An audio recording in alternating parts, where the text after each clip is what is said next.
Phillips.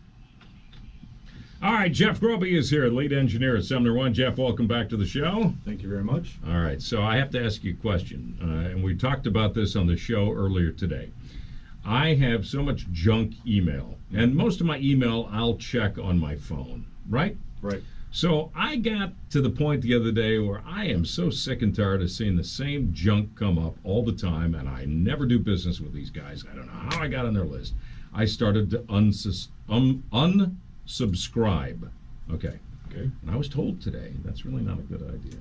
Yep. All right. Give me the skinny. It can work for you or against you. Okay.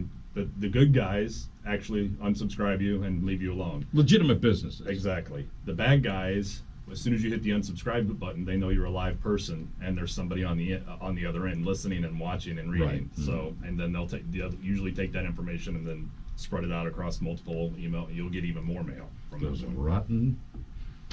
Are we on the air? Yeah, we are. Okay, I can't say that. So the idea is to, if you want to dump the email, is to put it into the spam folder? Spam folder.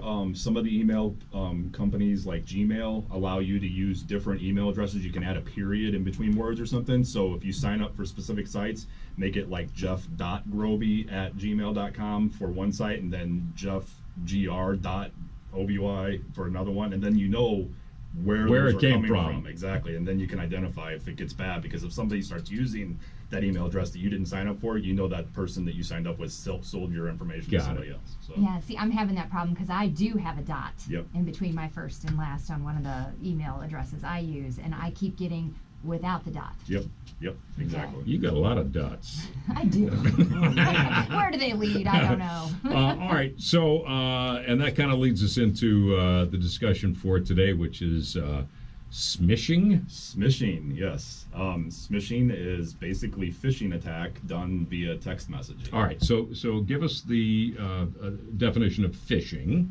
Phishing is when somebody sends you an unsolicited email that usually looks like something attractive, like somebody just bought you a $20 Starbucks card, click here to redeem it. Or somebody likes you, click here, to go to this website and look at this thing. And then they try to collect information about you and do something bad with that information.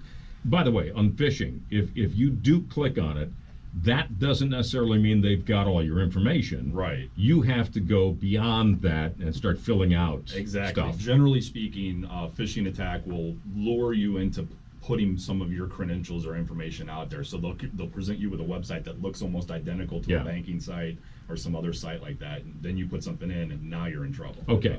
And a funny story came up the other day. I mean, not funny for this guy, but kind of funny that there was it popped up. It said, "This is the FBI. You've been accessing porn sites and blah, blah, blah." And this guy shut his computer down, drove to the police station, and turned himself in. Oh. And it was one of those phishing, he had no idea. Poor guy. He just kind of screwed himself there. I'd say so. So, but that, that whole FBI thing, Yep. all that's still phishing as well. Absolutely, Yes? absolutely. All Yeah, right. that's probably a ransomware attack there, where they're trying to get you to pay them some sort of ransom so that they don't turn you in, basically. So what is the SMish in fish? Yep. What do so you the combine? SMS is the technical name for a text message. Right. And so they hijack that and put it in front of phishing, so you have SMiShing. And basically, it's just receiving a text message that's unsolicited, and it's typically trying to induce you to do some activity. Click on a link or something like that.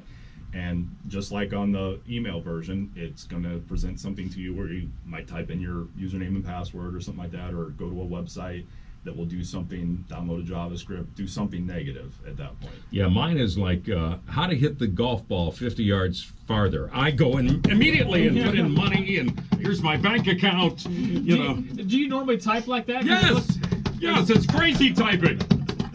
You hear it? Yeah, I don't even have a keyboard and I'm doing Wow, that's really impressive. it. Know it. Okay. So yeah, I some people and do you get targeted? I mean, do they know what your likes and dislikes, are they that sophisticated, or is it just a mass? Sometimes it's just a mass. They'll just do a mass of a block of phone numbers and stuff Sure. like that, just to see who bites. And then once you bite, then they'll do a much more targeted attack against you in most cases. But there's a good way. Once again, a common sense approach to mitigate this is what I recommend to people. If somebody sends you a link or something like that, write them back before you open it and click on the link. Say, hey, did you mean to send this to me? Did you send this to me? Or something, if they're purporting to be somebody that you know or something like that. And just be a critical consumer at the end of the day. Chances are somebody you don't know is not going to send you a $20 Starbucks card. Exactly. So don't click on it. And if it sounds too good to be true, we've been Just told this like our in all entire things. lives. Yep. Yeah, it's too good to usually be a true. scam. Yep. And then the other thing is keep your devices up to date. Okay. Download the latest versions of the firmware, software, iOS versions, Android versions. All the new versions have protections to try to keep these things from impacting you in a negative way. Yes, Sherry, go ahead. And I have one more thing to ask, Jeff. I noticed that you have an addition Yes. to your right hand. Yep. Last week I got. Oh, you colored it in. Well, no, this is. Oh, a different A new one. one. Yeah, when I was a kid, my favorite computer to use was an Apple IIe. Macintosh back then, And then right? a Macintosh after that. And so this is the original Apple logo from 1975 until 1998 was the multicolored Apple logo. Nice. So, Look at Look at you. that. Yeah. yeah, I'm pretty much going to have a whole arm covered in nerd, math, computer science type stuff here pretty soon. We got goals. Yep, yep. Bucket I think list. what would look good right in the middle of your forehead, Uh-oh. SE30. That was the The original. That was one of the most powerful Macs back in the day. Yeah. So, yep. Used to carry it around. It was a portable. It weighed like 19 pounds. Yeah. It was. You could use it as a weapon as well as. You could, yeah, right. Jeff Groby, our lead engineer from SumnerOne Tech Talk, and to find out more about SumnerOne, what those guys do, online, SumnerOne.com. Yep. Thanks, Jeff. Thank you. Have a good weekend. You too. All right, 4:37 on the Big 550.